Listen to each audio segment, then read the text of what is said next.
வணக்கம்.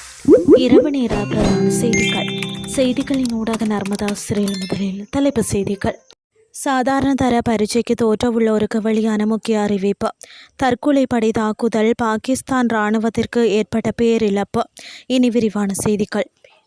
2026ஆம் ஆண்டுக்கான காப்போத சாதாரண தர பரீட்சைக்கான விண்ணப்பங்களை சமர்ப்பிப்பது குறித்த முக்கிய அறிவிப்பு ஒன்று வெளியாகியுள்ளது. அதன்படி குறித்த விண்ணப்பங்களை நேற்று முதல் எதிர்வரும் 23ஆம் தேதி வரை இணையவழியில் சமர்ப்பிக்கலாம் என பரீட்சைகள் ஆணையாளர் நாயகம் இந்திகா குமாரி லியனுக்கே தெரிவித்துள்ளார்.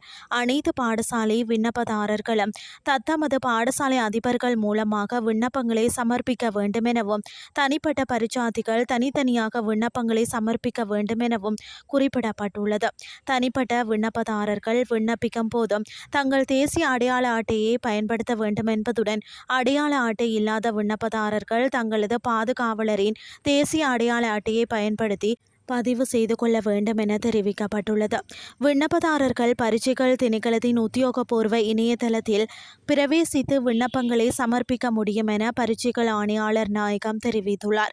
விண்ணப்பத்தின் அச்சிடப்பட்ட பிரதியை பதிவிறக்கம் செய்து எதிர்காலத்தில் தேவைப்பட்டால் சமர்ப்பிப்பதற்காக பாதுகாப்பாக வைத்திருக்க வேண்டும் என்றும் பரீட்சைகள் திணைக்களம் அறிவித்துள்ளது.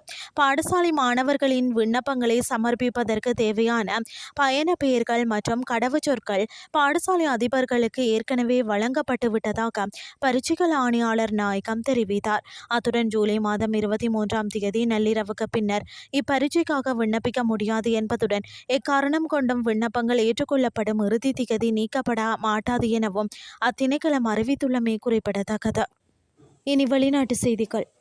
பாகிஸ்தானில் இராணுவ முகாம் மீது நடத்தப்பட்ட தற்கொலைப்படை தாக்குதலில் 30 இராணுவத்தினர் கொல்லப்பட்டதாக தகவல் வெளியாகியுள்ளன. பாகிஸ்தானில் உள்ள பலுசிஸ்தானின் குவாதர் மாவட்டத்தில் உள்ள கடலோர காவல்படை முகாம் மீதே இந்த தாக்குதல் நடத்தப்பட்டுள்ளது.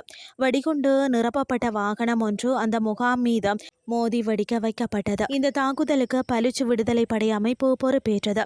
இந்த தாக்குதலில் கடலோர படை முகாம் முழுமையாக அழிக்கப்பட்டது.